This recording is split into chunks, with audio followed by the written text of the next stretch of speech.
Hey, hello, and welcome to my front porch jam tonight. I hope you're having a good evening. I definitely am.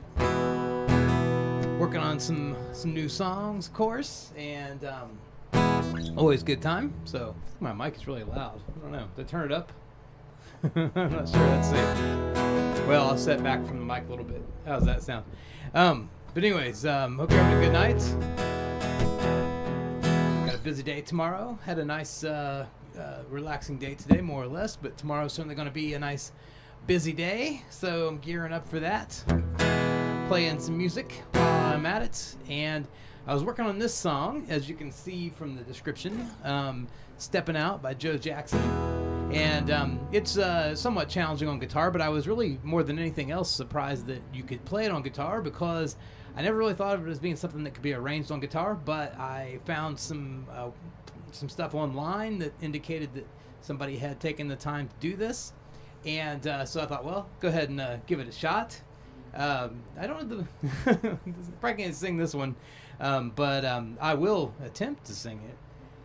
But let's have a look at the actual music for this, and I have a couple of notes about this. When I go in over here, first thing right at the top, you can see that there is a description at the top that says to put a capo on the second fret. I did not do that tonight. I'm just playing open chords, but if you want to put a capo on the second fret, you'll be able to play along with the same chord forms as what I have here, but it will be in the proper key for the song. So I'm playing it a step lower by not putting the capo on it, but anyways, you can do that at home if you like, especially if you're playing with the recording. It's very important because these chords will not sound right with the recording if you don't do that. But I'm just playing the open chords.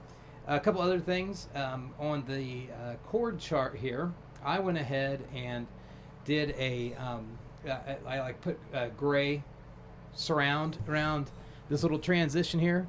I'm going to call attention to it because that is a D to a C sharp minor. And if you do it as bar chords, you'll probably have a much easier time. Because you could do it up here. But if you do that, it's just a little more challenging. So where that comes into play is that it's this is normally where you'd have the that cool bass line, right? See, so if, it makes it a little easier to do that. So that's what I would recommend. And then the rest of the chords, G, A, D, A, and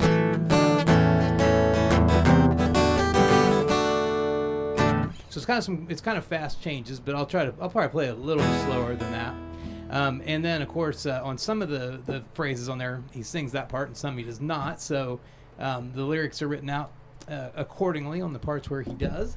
So there's that. And sorry, I know that makes a big rumbling sound on my microphone when I do that. But I feel like I had a bug landing on my nose. Also, speaking of which, it made me think of something. That wasn't what I was doing, but it made me think of something.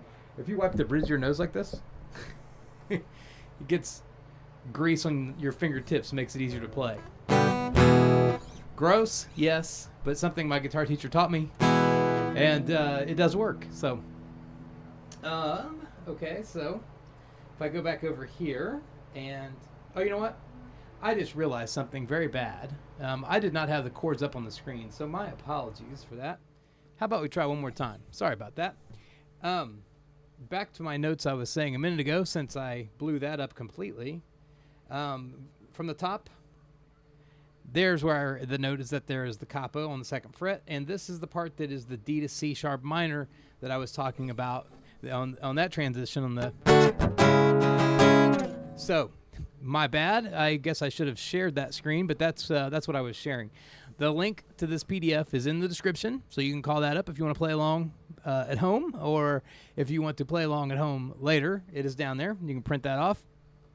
And as I always say, the chords are placed roughly over the lyrics where they are played. Definitely not an exact science, but roughly. So the first verse is, just for example, is now the mist across the window hides the lines. Okay, so you see how that goes. So keep that in mind as you're going through this.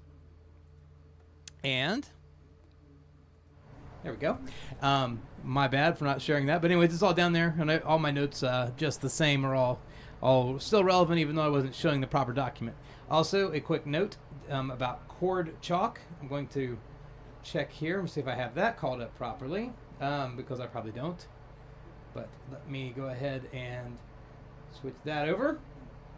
On chord chalk, you can go on here and you can put in all of the chords, and you can find the fingerings for those. And as I mentioned before, I almost always play first position open chord, but you don't have to. And the beauty of having this up is that if I want to, this first chord is an E major, and of course on the tab all of the chords are major chords unless specified otherwise. If I go to E major, it shows the fingering for that, which is that, right? So got that. So perfect, and you can look up each and every one of those chords, and like I said, if you want to play along with the same way I'm doing it, play an open position chords when possible, with some notable exceptions, like that D transition to C minor. That is not an open position chord, but generally speaking, that's what I'm playing. So anyways, we can give this a shot, and I will say that this one is definitely one of the more challenging ones, so probably won't go well. But as you know, Front Porch Jams have a disclaimer, and that disclaimer is that we are just jamming, and if it does not go well, then that's fine too. We'll just do it again. It's just us hanging out. That's all. So, you know, quiet night here in Muncie. But I see a little bit of activity out there. I'm going to set up I was going to set up a mic that would go to outside, because I thought it'd be kind of cool to have some more of that ambient noise, and I was going to do that tonight. And a matter of fact, I did have it plugged in right here, but I had to forego that because it is not a USB. It's set up through the jack on the laptop rather than USB, and it causes an echo. So you have to have it on the, all has to be USB to prevent the echo. So anyways, maybe try that again some other time. I just think it's kind of cool to bring in the ambient noise, the sounds of the South Side. You know what I mean? So, okay, let's try this out. Might not go well.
So I don't claim to sing that like Joe Jackson. That's a that's a tough one. But I wanted to cover it. The reason I wanted to cover that was because I love the song. I'm really happy that there's an arrangement for guitar. Of course, my challenge to you is always the same, and that is for you to go and do a better job than I did. And I'm sure that you can. So please do that. And then, I want to follow up at the end here with some song facts about this. There are some interesting notes about this song, for sure. So it is from an album called Night and Day. That album came out in 82, I do believe. Hold on a second. Let me check something real quick. Yes, it came out in 82. This song was released as a single in August, and it was Joe Jackson's his biggest hit in the United States. Peaked at number 5 on Cashbox and 6 on Billboard Hot 100 from 82 through December to January of 83. This song is part of an album that is sort of like I would think of as like a concept album. I don't think it's really advertised that way, but it is back when there were albums and they were vinyl. This song was the last song on side 1, and the side 1 of the album was the day side. The side 2 was the night side. This song was the transition into night. That's why it's a song about going out and enjoying the nightlife. So the rest of the songs preceding this on this side of the album were all about stuff that was during the daytime. This is getting ready to go out for the night, and it's about the running around town in the cab and going out for doing whatever.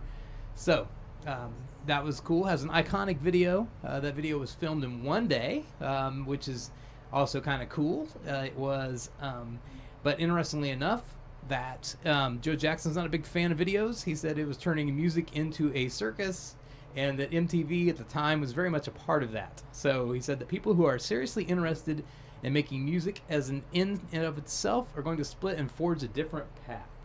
Like being on YouTube. That's what I think he meant. I don't think it's what he meant at all, actually. But hey, you can play on your front porch and jam for people. So, who could have ever envisioned, well, you've always been able to play on your front porch and jam for people. Who would have ever envisioned you could just do that and people from anywhere could watch it?